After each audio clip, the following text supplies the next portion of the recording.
relatam a parábola que Jesus contou. E a partir dela eu quero trazer uma mensagem esta noite: a colheita do tolo. A colheita do tolo. No plano de Deus, na criação de Deus, há o tempo certo para tudo. Deus tem o seu tempo certo para todas as coisas. Lá em Eclesiastes, no capítulo 3, versículo 1, diz justamente isso. Tudo tem o seu tempo determinado, e há tempo para todo o propósito debaixo do céu. Há tempo de nascer e tempo de morrer, tempo de plantar e tempo de arrancar o que se plantou. E nós poderíamos lendo por mais alguns versículos, e ele estaria dando exemplos de outras coisas em que é ou não é tempo. Mas ele termina aqui justamente com essa questão de colheita.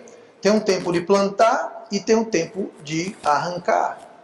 Tudo tem o seu tempo, o seu propósito. E não adianta a gente querer adiantar a colheita. Não adianta a gente querer adiantar, porque tudo tem o seu tempo determinado e há um tempo para todo o propósito debaixo do céu. Então não adianta a gente querer adiantar, porque a gente então estragaria o que outrora seria algo bom. Então pouco adianta querer atrasar ou impedir o inevitável, porque a seu tempo, no tempo determinado, a cada propósito aquilo vai acontecer. Então, a gente querer adiantar ou atrasar, impedir, ou seja lá o que for, vai ter problemas. Você vai criar fracasso e frustração, se você tentar adiantar ou atrasar o tempo certo do propósito de Deus. Então, Deus manda, falando em colheita, Deus manda o sol, Deus manda a chuva, para que haja colheita para todos. Então todo mundo vai colher. Lá em Mateus 5, 45, Jesus falou assim: porque faz, falando sobre Deus, porque faz o seu sol se levante sobre maus e bons, e a chuva desça sobre justos e injustos. Então Deus vai mandar o sol e vai mandar a chuva, e todos vão colher, sejam eles bons ou ruins, justos ou injustos. Todo mundo vai colher. Quando? A seu tempo. No tempo do seu propósito. Então, nós não devemos estar apressando. Você não planta alguma coisa e fica lá torcendo. Aquela torcida, soltando rojão e vamos lá, cresça, rápido. Não, você planta e você deixa. Você não tem como apressar. Você não tem como adiantar. Você também não tem como atrasar. Vai nascer no seu tempo. E é o tempo de Deus. Deus assim determinou. Então, Jesus aqui está contando uma parábola que trata sobre esse assunto de colheita, mas especificamente está tratando essa parábola de um tolo que teve uma colheita boa. A parábola que nós lemos, esse homem rico que ele trata aqui, a questão não é que ele era rico, mas ele era um tolo e teve uma bela e boa colheita. Você pergunta, mas pastor, mas se ele era um tolo, como é que Deus deu tolo? Bom, Jesus acabou de falar aqui, o sol nasce e a chuva desce para o bom e para o mal, para o justo e para o injusto, para o tolo e para o sábio. E não adianta a gente querer lutar contra isso, porque a colheita vai vir a seu tempo, de acordo com o propósito de Deus. E essa colheita, no versículo 16 que nós lemos, fala sobre a herdade de um homem rico que tinha produzido com abundância. Deu uma boa colheita, abundante. Bom para ele. Versículo 20. Mas Deus lhe disse louco. Então veja bem. Ele teve uma colheita boa, vinda de Deus. E o próprio Deus chamou ele de louco. Então Jesus aqui está ensinando, ilustrando a respeito do perigo e o pecado da avareza. O perigo e o pecado da avareza. Mas antes de entrar na parábola que começa no versículo 16... que nós lemos, Jesus ele fala sobre o candidato. Ele fala sobre a pessoa. Ele dá uma espécie de uma introdução, e nós não lemos essa introdução, porque a parábola começa no versículo 16, e eu vou pedir que você olhe comigo no versículo 13. Porque a parábola começa no versículo 16 de Lucas 12, mas olhe comigo no versículo 13 de Lucas 12, onde Jesus já começa a abordar, antes de trazer a parábola, ele já traz essa questão, ele já introduz o candidato à avareza. E o tema é a colheita do tolo, e o tolo seria esse homem rico aqui que teve uma boa colheita. Mas Vamos falar um pouquinho do que Jesus falou sobre o candidato.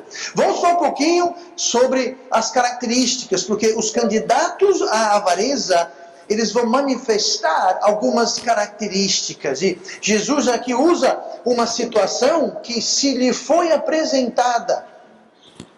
Não foi ele que foi atrás, mas lhe foi apresentado uma situação, uma circunstância ocorreu ali na frente dele. E ele usou aquela circunstância como ponto de partida para fazer o alicerce sobre o qual ele então traria a parábola a partir do versículo 16. Mas o versículo 13 diz assim: e disse-lhe um da multidão. Então veja só, alguém da multidão, havia aquela multidão toda lá seguindo ele, e alguém da multidão, não identifica quem é, mas esse alguém disse: mestre, dize a meu irmão que reparta comigo a herança. Mas ele lhe disse: homem, quem me pôs a mim por juiz ou repartidor entre vós? E disse-lhes: acautelai-vos e guardai-vos da avareza, porque a vida de qualquer não consiste na abundância do que possui. Veja bem, Jesus aqui vai agora contar uma parábola sobre a colheita do tolo. E o tema da colheita do tolo é a avareza. E ele entrou nessa parábola e nesse tema porque alguém se apresentou a ele e justamente disse: mestre, diz a meu irmão, alguém convocou, alguém chamou, alguém quis envolver Jesus numa questão pessoal, numa questão familiar, numa questão de repartir uma herança. E, como ponto de partida, como estopim que provoca a avareza, pode ser algo legítimo.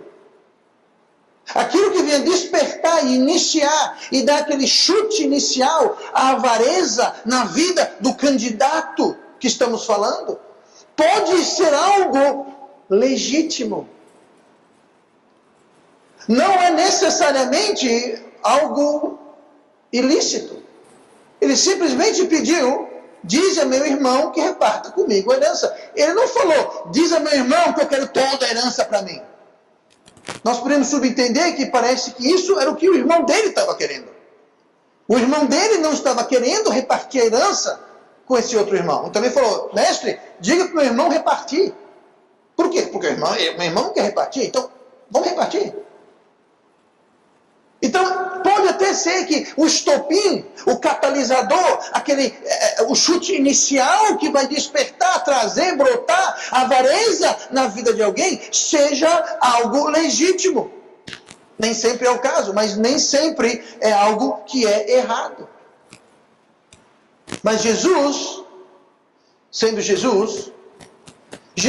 aquele que escrutina os nossos corações, ele enxergou ali no pedido daquele homem, um homem preocupado com coisas. Ele enxergou ali o problema real. Ele enxergou ali a raiz do problema, que era a avareza. Tanto que, se você ver a resposta de Jesus, ele se recusou a se envolver na questão. Ele não falou com o irmão, ele não falou com ninguém. Ele simplesmente falou: quem disse que eu sou repartidor de ninguém?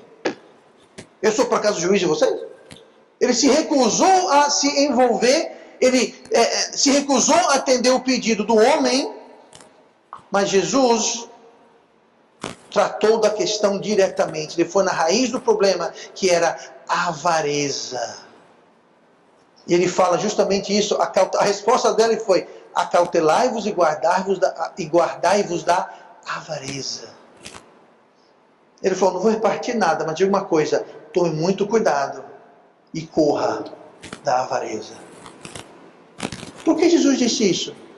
Porque Jesus enxerga o nosso íntimo. Ninguém engana Jesus. Ninguém vai fazer Jesus de bobo. Ninguém vai contar uma mentira e passar despercebido para dizer: não, você pode enganar o pastor, o seu pai, a sua mãe, o seu esposo, sua esposa, você engane quem você quiser, e você pode até ter um certo sucesso nisso por algum tempo, mas a Deus, a Jesus, ninguém engana por um instante sequer. Então Jesus viu aqui qual é o problema. Então o problema não era tanto que ele queria dividir, ele queria saber de coisas. Nós não sabemos as circunstâncias, mas Jesus entendeu, identificou que ali estava alguém preocupado e consumido por avareza. E a avareza se manifesta na vida dos candidatos de várias formas. ela pode se manifestar numa busca frenética de segurar o que a pessoa já possui. A avareza pode ser isso. Eu tenho e não vou largar a mão de jeito nenhum. É meu. Não é de ninguém, é meu, só meu. Não vou dividir, não vou mostrar, não quero dar para o meu. Então, é uma frenética busca de ficar segurando e prendendo o que já tem. Pode ser uma busca desenfreada de conseguir mais do que já tem. Eu tenho e não abro mão, mas eu não só quero ter, eu quero ter mais. A avareza é isso. É você segurar o que você tem ou você buscar mais daquilo que já possui. O grande milionário hoje, essa família, os descendentes de John Rockefeller, hoje são uma das famílias mais ricas, trilionárias do mundo. Muito rico, muito poderoso, mas começou com John Rockefeller, ele é o patriarca de toda essa família. Múltiplas vezes bilionário. Morreu já faz algum tempo. Mas perguntaram para ele a seguinte pergunta: Senhor Rockefeller, quanto dinheiro você precisa mais para você se dar por satisfeito, para você ficar feliz, para você... Resposta dele: só um pouquinho a mais. Só um pouquinho. A resposta dele: só um pouquinho a mais. Em outras palavras, por mais dinheiro que ele tinha, nunca seria o bastante. Ele sempre queria um pouquinho mais. Um pouquinho mais. Sempre falta um pouquinho mais. Eu não vou ficar feliz até ter um pouquinho mais. Não é que ele queria dobrar a fortuna dele, ele queria um pouquinho mais. Por quê? Porque não satisfaz. É a avareza, aquela busca por algo que você já tem. A gente vê no Brasil sendo dilapidado por essa quadrilha aí. Gente, é tanto dinheiro nesse mundo, e na televisão, no jornal, é trilhões para cá, bilhões para cá. Nós perdemos noção do que é bilhão, trilhão. Se você botar no lápis, é tipo, se você gastar R$1 milhão todo dia, pelo resto da sua vida, nem você, nem os seus netos, nem seus bisnetos vão poder acabar com esse dinheiro. É dinheiro que eles não tem nem como gastar tanta grana, gente. Sabe o que é isso? É avareza. É você segurar o que tem e sempre querer mais do que você já tem. Alguém que tem 2, 3, 4, 5, 20 mil carros, para que você vai querer mais? Não, porque eu tenho que ter mais, tem que ter mais. E o problema aqui não é você ter dinheiro, ou ter posse, ou ter bem. Essa não é a questão. O que fez desse homem um tolo, um louco, como a Bíblia fala, não foi o fato que ele era um homem rico. Nós lemos aqui na parábola, e propôs-lhe uma parábola dizendo: a herdade de um homem rico tinha produzido com abundância. O problema não era que ele era um homem rico, o problema não era que produziu com abundância, o problema era a avareza no coração dele. Você pode ser rico e produtivo, você pode ter lucro sem ser avarento. Ao mesmo passo, tem pessoas que não têm dinheiro e não produzem, e são avarentos. Do mesmo jeito, porque a avareza não tem nada a ver com o que você tem, deixa de ter quando você faz. A avareza é um problema do coração. E Jesus aqui enxergou o coração deste candidato à avareza, que lhe veio: mestre, diga para o irmão repartir comigo. Jesus falou: o seu problema é outro. Cuidado, guardai-vos da avareza, porque a vida do homem não consiste no que ele possui. Jesus enxergou o problema. E Jesus aqui, ele faz justamente isso. Ele condena a avareza com essas palavras: acautelai-vos e guardai-vos. Porque a vida de qualquer não consiste na abundância do que possui. Quanto alguém vale, o valor que alguém tem, não é determinado pelo que ele possui, mas é determinado pelo seu caráter. O mundo não pensa assim. Você pode ser o maior bandido, enganador, pilantra, desonesto. Mas você tem muita grana, você é respeitado. O mundo é assim. Você tem grana, você vale muito, não interessa. Como você conseguiu aquilo? Se foi honesto, desonesto, não interessa. Se você tem grana, você é o cara. Você bota aquele relógio de ouro aqui assim, que fica balançando o braço tão pesado, dirige aquele carro lá. Você é o cara, não interessa como você conseguiu com aquilo. Gente, quer andar com carrão, relógio de ouro, não tem problema, pode andar, mas conseguiu como? O nosso valor é determinado pelo nosso caráter. O nosso caráter. Mais importante, não é o que nós possuímos, não é o que pertence a nós, mas sim a quem nós pertencemos. Isso dá um valor real para alguém.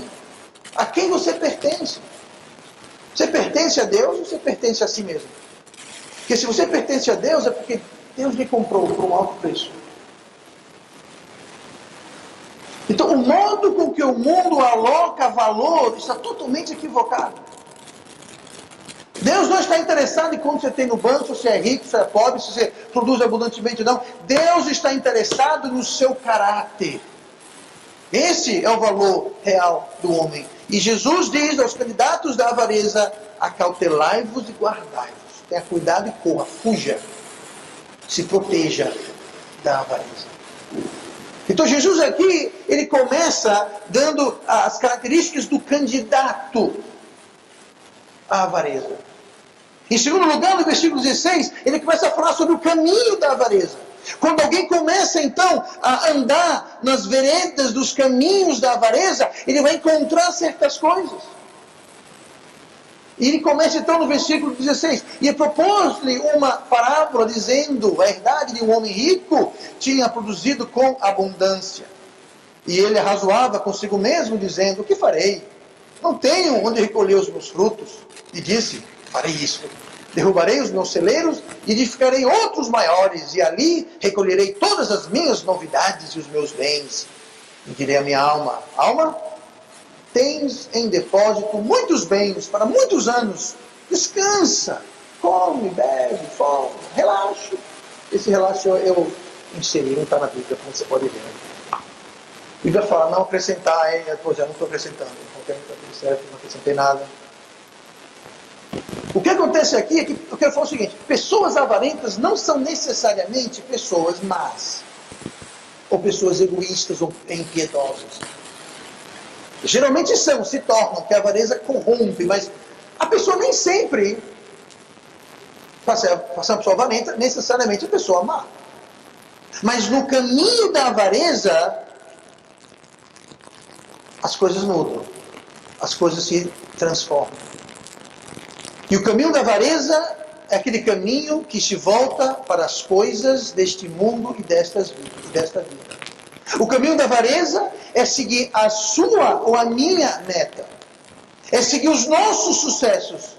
E os nossos fracassos nós medimos de acordo com este mundo. Então, neste mundo, se ter sucesso é você ter uma casa na praia com jet ski estacionado e uma cobertura na Ponta Verde, pronto. Se eu não conseguir isso, eu sou um fracasso. Tem muita gente que pensa assim. Para você pertencer ao nosso clube do Bolinha, você tem que ter isso. Carro importado, uma lancha, casa de praia. Senão você não é digno de estar na minha presença. E tem muita gente. Eu conheço pessoas que se endividaram, se enfrentaram, porque queriam entrar no clube do Bolinha e deram um passo maior do que as pernas. É avareza, eu preciso pertencer a este grupo, eu preciso ter. O problema não é a riqueza, o problema não são os bens, o problema não são as novidades, o problema não é a abundância, o problema é o coração. E Jesus falou: tome cuidado e fuja da avareza.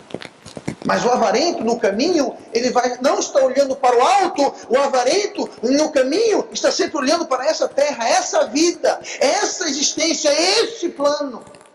E tudo que ele faz é medido de acordo com os mandatos deste mundo. O que o mundo exige, o que o mundo pede, o que o mundo espera. Esse é o caminho do avarento. Humanamente falando, não dizer mundanamente falando, este homem aqui tinha sucesso. Afinal, nós lemos aqui a herdade de um homem rico. Ele era rico e continua, tinha produzido com abundância. Não só era rico, ele estava ficando mais rico. Humanamente falando, nos conceitos deste mundo, este homem estava abafando. Esse era o cara. Rico e ficando mais rico ainda. Versículo 17, ele diz: eu não tenho onde recolher os meus frutos. Ele falou: gente, eu tenho tanta coisa, que eu não tenho nem o que botar. Eu tenho tanta televisão, flat screen, Ultra HD, 87 polegadas, colorido, quadro encanado e ar-condicionado. Eu não sei nem onde botar tanta televisão. É uma estacada lá da outra assim. Eu tenho um quarto onde eu guardo essas minhas coisas. Eu nem sei o que eu tenho, mas eu não tenho nem o que guardar. Eu tenho tanto carro carro estacionado, que a minha garagem está cheia, abarrotada, eu tenho que alugar um terreno vizinho na minha casa para colocar os carros lá. Eu nem tenho como usar tanto carro, mas eu tenho tanto carro. Ele falou, gente, eu tenho tanta coisa que eu não tenho nem o que guardar. Aqui ele falou, eu vou construir celeiros. Você pode colocar aqui, eu vou construir garagens, eu vou construir frigoríficos para botar as toneladas de picanha argentina com aquela camada de gordura em cima. Pois é, para guardar lá, tem que guardar. Que tanta que eu não tenho como comer tudo, mas eu tenho que guardar. Era tanta coisa que esse homem tinha, ele não tinha onde guardar. Para o mundo, ele estava abafando. Ele estava arrasando para esse mundo. Sabe o que é isso? É avareza. Tinha mais do que podia. Mas entenda, ele era um homem de sucesso. A sua riqueza, a sua abundância, a sua fartura, no entanto, eram só para este mundo. Se você juntar todos os seus bens, sejam eles muitos ou poucos, sabe o que você vai levar para você se você morrer hoje? Nada. Você pode ter uma sacolinha de supermercado, você pode ter um caminhão. Você não vai levar nada. Você não vai levar um alfinete desse mundo, você vai levar. Você vai sequer levar a roupa que você está vestindo. Esse senhor aqui tinha tanta coisa que não sabia o que fazer com tanta coisa. Sabe o que é isso? É a avareza. Jesus falou, acautelai-vos. Acautelai-vos. Nada no texto indica que essa riqueza e essa abundância foi obtida de forma ilegal ou ilícita. Não fala aqui que ele estava usando escravos ou explorando ninguém, não fala aqui que ele estava roubando, vendendo a um preço exorbitante, injusto, não fala aqui que ele roubou, que ele fez alguma maracutaia com o governo para fazer um contrato e superfaturar, nada disso. Pelo que nós podemos deduzir, era um dinheiro honesto e trabalho digno. Não foi desonestidade envolvida aqui. E como eu disse, não há pecado algum em obter riqueza licitamente. Se for lícito, se for legal, se for com integridade, hombridade, retidão, não há nada de errado. Hoje em dia vivemos num mundo que foi colocado na cabeça das pessoas que quem é rico é mal. Fazer dinheiro é mal, é errado, é pecaminoso. Não é o que a Bíblia ensina. Mais uma vez, o problema aqui não era que ele era rico ou que ele tinha abundância. O problema era a avareza. Não há nenhum problema em ser rico. Também não há nenhum problema em ser pobre. Não é pecado ser rico, não é pecado ser pobre. E o mundo hoje ensina que se você fizer dinheiro, é errado. É errado se for ilícito. É errado se for com avareza. O problema não é o dinheiro, o problema é o nosso relacionamento com o dinheiro. Paulo falou para Timóteo, 1 Timóteo 6,10, porque o amor ao dinheiro é a raiz de toda a espécie de males. E nessa cobiça, alguns se desviaram da fé e se traspassaram a si mesmos com muitas dores. Note, tem gente que se desvia tanto que se desvia da fé. Agora entenda, para alguém se desviar da fé, é porque ele estava na fé. Para você desviar do caminho, é porque você estava no caminho. Então, pessoas que abandonaram a fé, deram as costas para Deus. Por causa de quê? Dinheiro. Sabe o que o diabo dispõe? Dinheiro. Sabe o que é feito a pele dele? Pedras preciosas. Sabe quando você coça assim? Você não vê, mas está saindo pequeniníssimas pedacinhos da sua pele. Por exemplo, isso quando Satanás faz isso, você sabia que 80% da poeira da sua casa é pele humana descartada, que secou, pele humana. 80% da poeira da sua casa é pele humana. Pois é. Mas e se a sua pele, a minha pele, fosse ouro, pedra preciosa? Ou seja, para o diabo, a poeira não vale nada. No céu, as ruas do céu, sabe com que elas são asfaltadas, pavimentadas? Ouro. Os alicerces no céu, sabe os alicerces do que são feitos? Diamantes, esmeraldas, rubis e pedras preciosas. Aqui vale grande coisa, lá eles fazem alicerces, eles calçam o chão. É a poeira. E o diabo tem muito acesso.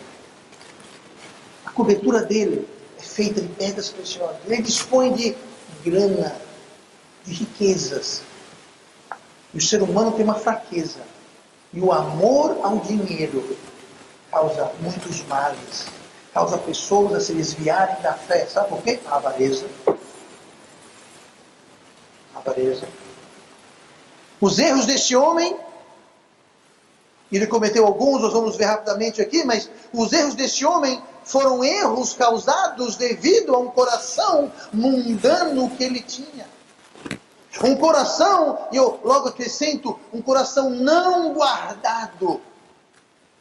Lá em Provérbios 4, versículo 3. Sobre tudo que se deve guardar, guarda o teu coração, porque dele procedem as fontes da vida.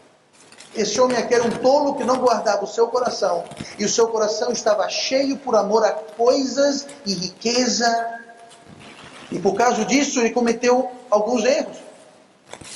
Um coração não guardado é um coração mundano. E um coração mundano é um que vai causar erros em nossas vidas. Aqui fala em Provérbios, porque dele, do coração, procedem as fontes da vida. Tudo que vai fluir na sua vida, vai fluir do seu coração. E se ele não estiver guardado, ele vai estar poluído. Deixa eu explicar o imaginário aqui para você imaginar isso. Uma fonte era literalmente um buraco na terra, onde naturalmente a água saía e borbulhava. E nas montanhas existem dezenas, centenas de tais fontes. E essas fontes que soltam água, muitas vezes chamado de broteia a água, elas vão escorrendo, causando pequenos riachos. E esses pequenos riachuelos e riachos se juntam e formam maior, até desembocar num rio maior, numa lagoa, assim por diante. Mas quando fala sobre guardar o coração e comparando como uma fonte, é porque quando você tinha no seu terreno, na sua propriedade, você tinha uma fonte, talvez na montanha, algo distante, você guardava, você cercava para quê? Para não ser poluído. Para o animal não cair ali dentro. Porque se lá na fonte ela é poluída, então toda a água da fonte vai ser poluída. Eu lembro anos atrás, quando eu era aborrecente, quando eu era adolescente, estávamos de férias no verão, estávamos caminhando no país de Gales, meio das montanhas, coisa mais linda. E estávamos lá na montanha e tinha um riachozinho, água cristalina, a gente com sede. E meu pai disse, aqui no meio da natureza, nada mais saudável e puro do que beber um pouquinho dessa água maravilhosa. E lá fomos nós. Beber daquela água, daquele manancial delicioso e refrescante. Aí subimos mais um rio, a colina seguindo o rio. Não deu 5 minutos, nós vimos uma ovelha que tinha caído e morrido dentro da água. De repente aquela água não estava tão maravilhosa e refrescante e deliciosa. Estava com gostinho de carne mal assada. Sabe o que é isso? Você protege a sua fonte. Porque aquela água que você bebe de uma fonte poluída vai atrapalhar tudo. E o nosso coração é uma fonte. Se nós não guardarmos o nosso coração, todas as decisões que nós vamos tomar, todos os raciocínios, todos os pensamentos, vai tudo sair poluído. Você é uma fonte poluída. E Deus fala acima de tudo que se guarda. Guarda seu coração. Você não guarda seu dinheiro, você não guarda seu carro, você não guarda sua casa, você não guarda... Pois guarde o seu coração acima de tudo, porque é uma fonte que vai poluir a sua vida. Mas esse homem não guardou o seu coração, e consequentemente o seu coração mundano, não ainda necessariamente mal, mas mundano. Ele arrazoava da seguinte forma. Se você ler o texto, você vai perceber que ele achava que tudo que ele tinha era devido aos esforços dele. Olha aqui o que fala. Propôs uma parábola dizendo, a herdade de um homem rico que produziu abundância, e ele razoava consigo mesmo dizendo, o que farei? Não tenho onde recolher os meus frutos. E disse, farei isso. Derrubarei. A conjugação é tudo ele. Tudo ele. Derrubarei os meus celeiros, edificarei outros maiores, recolherei as minhas novidades e os meus bens, e direi à minha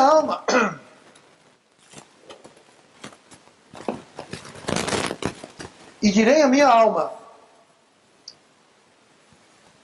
descansa e folga. Ele achava que tudo era graças a ele. Está vendo isso aqui tudinho? Fui eu. Foi a minha inteligência, foi a minha força, fui eu. Eu consegui fazer tudo isso. Tudo isso aqui é meu, porque eu fiz. Momento algum ele fazia referência a Deus ou a mais ninguém. Diga uma coisa, esse derrubar e edificar celeiro, ele ia fazer sozinho? Essa plantação toda que ele fez, foi ele que semeou, tratou, colheu, foi ele que fez tudo? Não, você fala, eu. Ninguém ajudou ele, nem Deus, nem ninguém. Foi tudo ele. Sabe o que é isso? É um coração tolo. O coração tolo chega a essa conclusão. Outro erro dele foi que ele achava que a sua riqueza garantiria segurança e felicidade. No versículo 19 ele fala, tens em depósito muitos bens para muitos anos, descansa, come, bebe, folga. Eu tenho dinheiro, então eu vou ser feliz e tranquilo para o resto da vida. Gente, você me mostra uma pessoa rica que é feliz e tranquila. Primeira coisa, o cara tem que contratar uma firma de segurança, botar cofre dentro de casa, senão vão roubar ele, vão sequestrar ele. Bom, tem que morar dentro do condomínio fechado, guarda armada, tem que ter... Isso é tranquilo. Isso é tranquilidade. Você está todo dia de olho na bolsa. Eita, a bolsa subiu. Eu ganhei 1 milhão. A bolsa caiu, perdi outro 1 milhão. O dólar subiu, o dólar caiu, os juros foi, os juros veio. De vez em quando você vê aí, o dono do Facebook, o dono do Amazon, ele ganhou de ontem para hoje 1 bilhão. Aí no outro dia, hoje ele perdeu 3 bilhões. Por quê? Porque ele ganha, perde, sobe e desce. Vai ver esse povo, eles moram com segurança, não pode sair na rua. Tem uma ideia que se eu tiver bem muito dinheiro, eu vou ser feliz e alegre, tranquilo, eu não vou ficar doente, eu vou ter um monte de amigo. Gente, quando você tem tanto dinheiro assim, você não sabe quem é seu amigo.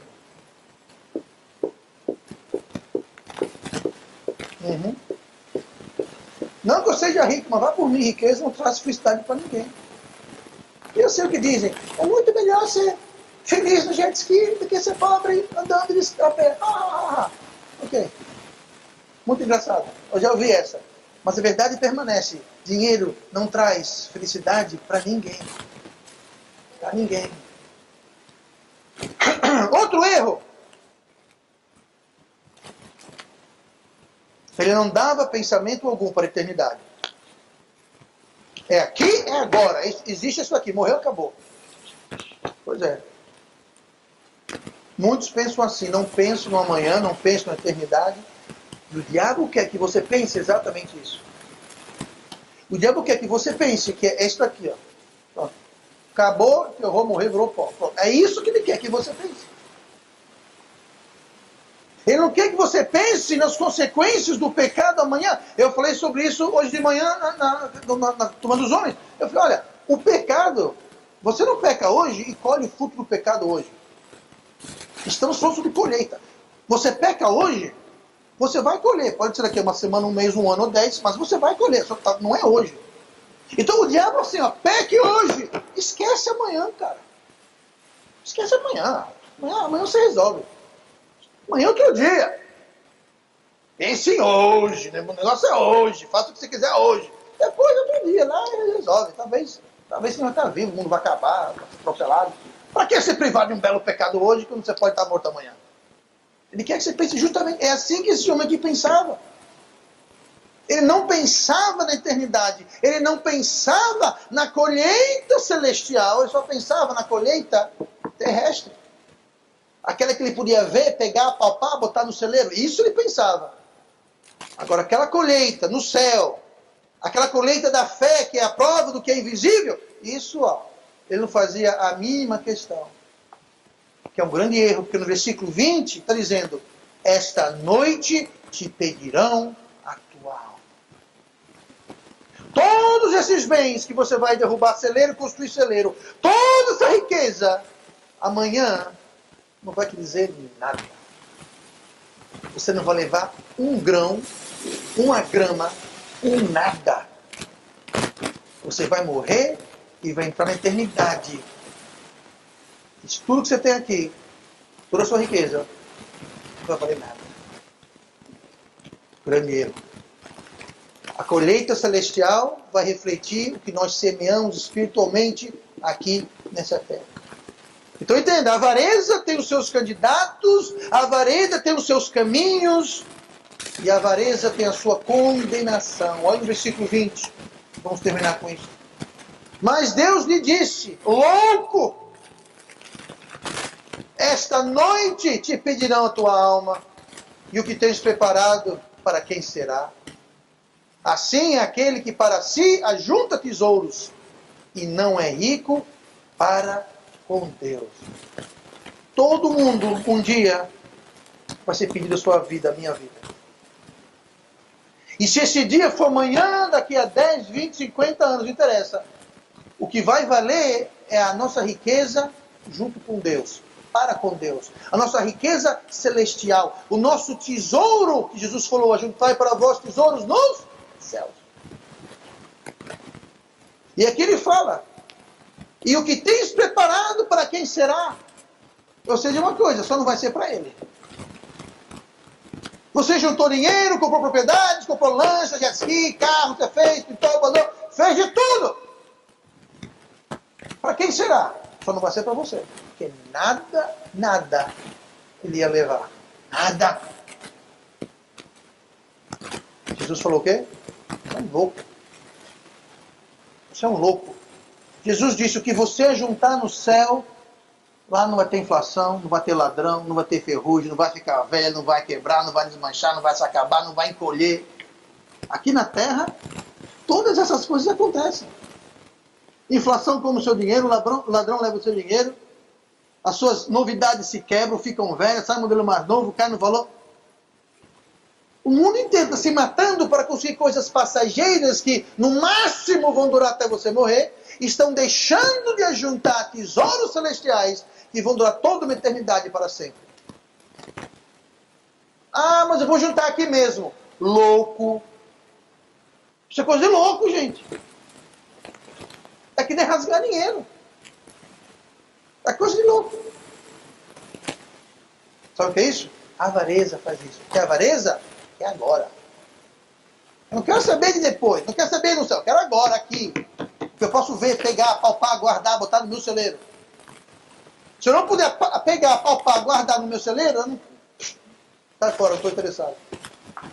Isso é avareza. Essa palavra louco é uma palavra interessante. Essa palavra é uma palavra que foi traduzida do grego afron. Essa palavra afron, ela é usada 9 vezes no Novo Testamento. E todas as outras vezes que ela é usada, ela é traduzida como tolo. Só aqui que foi traduzido como louco. Para enfatizar o grau de tolice. É coisa de louco. Você tem uma ideia? O mundo admira e acha um sucesso a pessoa que tem tudo. O cara chega lá, com aquela casa de praia. Bobagem. Isso não é importante para mim. Eu tenho, mas isso não é importante. Aqui eu tenho minha mansão em Paris. Aqui eu tenho minha cobertura no Rio de Janeiro. Mas nada disso é importante para mim. Imagine. Tá, pegue fogo em um, você vê o desespero. Isso aqui é meu carro importado, minha Ferrari. Eu não sei nem quanto custou, mas é só um veículo para eu andar, ir e vir. Poderia ser um Fusca, mas é uma Ferrari. Gente, avareza assim. Porque eles sabem que é muito baixo e barato alguém que aloca tanta importância para coisa. Então, o avarento o nível hard, ele faz isso.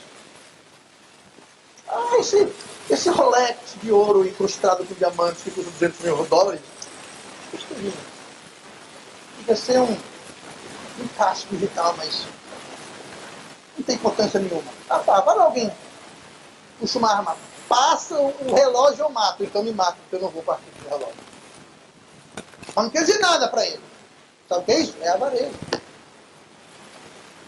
E o mundo acha isso um sucesso. Oh, o cara tem tudo, o cara é o cara. O cara tem tudo, o cara está aqui, está ali, fazendo, pitando, bordando. É o cara. Deus olha e fala, louco. Você é um louco. Você está juntando para essa vida e esta noite, ou amanhã, daqui a um mês ou um ano, mas a sua vida vai ser pedida. E vai ficar para quem? Só não vai ser para você, louco. Vai ficar para sua viúva, seus amigos, vai ficar para, sei lá quem, o governo. Você sabe a ideia da taxa de herança que o governo cobra? Se você morrer rico, é só você morrer rico, porque o governo leva metade. E tem estado que é mais. Então, por favor, não morra antes de ajeitar suas coisas. Absurdo. O mundo bate palma, aplaude de pé e fica babando. Uau! Deus olha lá de cima e fala, louco, aqui eu tenho o céu, aqui eu recompenso generosamente, o meu tesouro é de verdade, não se acaba, não se gasta, não se rouba, não diminui, e você está se matando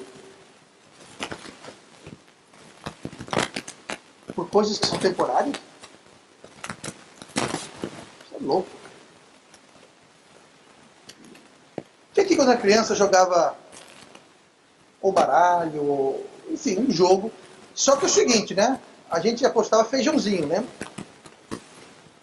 Não é só eu aqui que joga feijãozinho, né? Vocês não, vocês estão tudo santo, nunca tendo. Veja bem. Aí começa todo mundo lá, 20 feijãozinhos, 30 feijãozinhos. Aí cada um aposta um feijão, ganha um feijão, vai um feijão, vem feijão, vai feijão. Daqui a pouco você está lá todo feliz. Ó, aqui, ó. Eu comecei com 20 feijões, agora estou com 50 feijões. 50 feijões. Está todo feliz da vida. Até acabar o jogo. Quando acaba aquele jogo, você percebe que toda aquela alegria, aquela euforia toda, você fala assim, rapaz, 50 feijão, não dá nem para fazer um caldinho. 50 feijões, não dá para fazer nada, você vai sujar a panela, nem vale a pena cozinhar 50 feijões. Pois é, assim vai ser muita gente quando essa vida acabar. Eles vão estar segurando, e tem mais, nem 50 feijões vão levar. Vão levar 0 feijões. Por isso que Jesus, lá em Apocalipse, fala que Jesus vai enxugar as lágrimas dos nossos olhos. Gente, se... no céu não vai ter choro. Então, o que Jesus está enxugando, então? Ele falou, enxugarei as lágrimas dos seus olhos. Então, ele está mentindo, é isso? Ou tem outro nome lá? E eu creio que no céu vai ter lágrimas e muita gente que vai olhar assim e falar assim, ô Jesus, aquela mansão que eu tanto ouvi falar, o pastor falou tanto sobre mansão, o pastor Roberto, da mansão para cá, mansão para lá, pastor Roberto. A mansão, tá, aquela mansão é do pastor Roberto, aquela ali, ó. Tá vendo aquela ali? Pode é dele. E a minha? Sua você desce aqui, na Grota dos Anjos, aquela bananeira lá embaixo, lá é a sua. Mas por que não é justo? Sabe o que é? Um juntou e o outro não. Mas você não sabe do que você está falando? Eu tinha uma Mercedes-Benz, eu morava numa cobertura na Ponta Verde, eu era o doutor, era o juiz, eu era... Aqui não vale nada. Você não trouxe título nenhum para cá. Aqui você não tem dinheiro nenhum, aqui você não tem casa nenhuma, aqui você não trouxe nada. Jesus falou, ajuntai-vos tesouros no céu. A gente está na Bíblia, está avisando. Então eu acho que no céu vai ter muita gente. E agora, até quando vai ser isso? Até quando? Aqui não tem mais quando. Aqui no céu acabou. A palavra quando não existe mais, porque não existe tempo. Essa vai ser a sua condição para o resto de toda a eternidade. E é. Então, sabe quando e como você junta o tesouro no céu? Nessa vida, fazendo as coisas que agradam a Deus. Senão, você está juntando só para essa vida. Jesus fala, isso é avareza, isso é loucura. Porque você vai juntar aqui. Gente, se você viver por 100 anos, que seja, a maioria das pessoas não chegam a 100 anos. Mas que você viva até os 100 anos, pronto, é isso, o que você tiver, é 100 anos. Que você nasça bilionário e você morra bilionário, você vai ter aqui o quê? 100 anos. Estourando, sendo bem otimista. Então você gastar esses 100 anos investindo e juntando tesouros celestiais. Entendeu porque Jesus falou aqui, louco?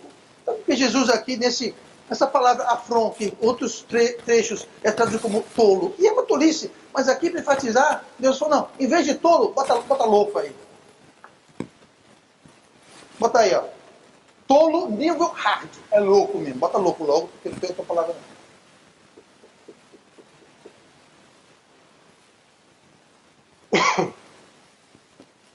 Tais pessoas, elas acham que tem todo o tempo no mundo.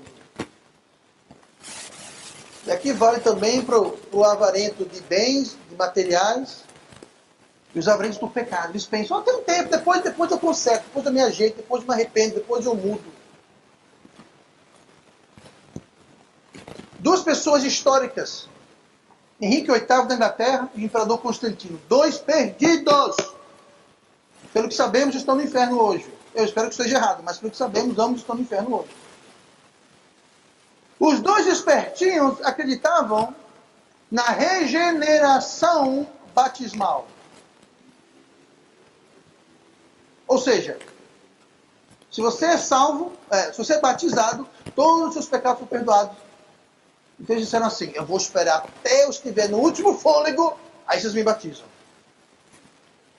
Viver uma vida, ó, Henrique VIII mandou matar a mulher dele, pintou e bordou. Ó, minha gente, quando estiver já morrendo, vocês me batizam, viu? Olha. Constantino foi a mesma coisa. Quando estiver já, aí vocês me batizam. Ok? Isso é avareza. Eles achavam que tinha todo o tempo no mundo pintar, bordar, fazer. Pois é. Muito crente não faz isso, mas eles pensam assim, sabe o que eu vou fazer? Eu vou pintar, bordar, fazer. Aí lá na frente, eu me ajeito na frente. Eu tenho tempo. Tua vida será te pedida esta noite. E aí? Nós não sabemos quanto tempo nós temos para nada. Eu não quero estar na presença de Deus com a mão suja. Eu não quero. Então, como eu não sei quando será esse dia, eu vou manter minhas mãos limpas. Esse homem aqui está dizendo o quê? Mas você tem muita coisa, por muitos anos. Ele pensava que tinha muitos anos. Folga, descanse, você tem muitos anos. Deus falou, esta noite, você pensa que é muitos anos? Esta noite, você tem horas. Diga uma coisa. Se você soubesse que hoje fosse o último dia de vida, se você soubesse que amanhã você vai morrer. Amanhã, você não sabe quando, nem como, mas amanhã você vai entrar em eternidade. Como que sua vida, nessas próximas 24 horas, como ela mudaria? Bom, pastor, antes de dormir, eu ia passar meia hora em oração profunda. Eu ia acordar às 3 da manhã para ler a Bíblia. Eu iria jejuar até eu morrer.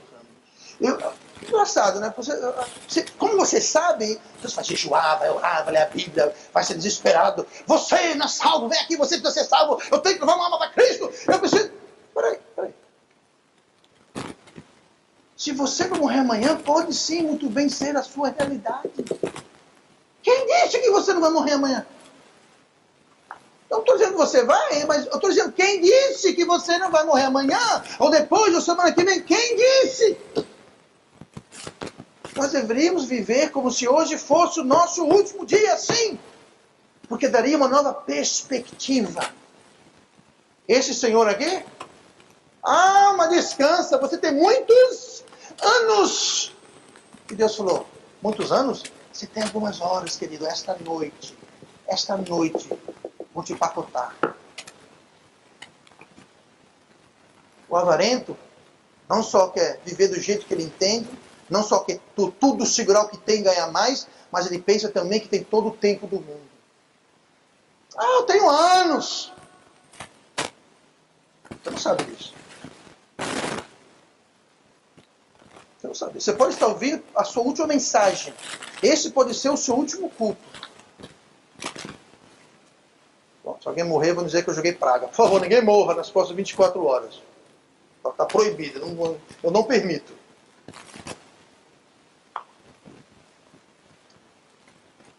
Deixa eu resumir com isso aqui. A avareza tem seus candidatos, seus caminhos e a sua condenação. A avareza não é coisa de rico. Tem muita gente que não tem nada e é avarento do mesmo jeito. A avareza é algo do coração, de se colocar acima de tudo e de todos em toda situação. Isso é avareza. A avareza está presente na vida dos salvos e dos perdidos. Não é exclusividade dos perdidos, não. Tem muito crente avarento e Deus me livre. E essa avareza vai nos roubar o nosso testemunho e vai trazer o julgamento de Deus em nossas vidas. E vamos orar, Pai amado.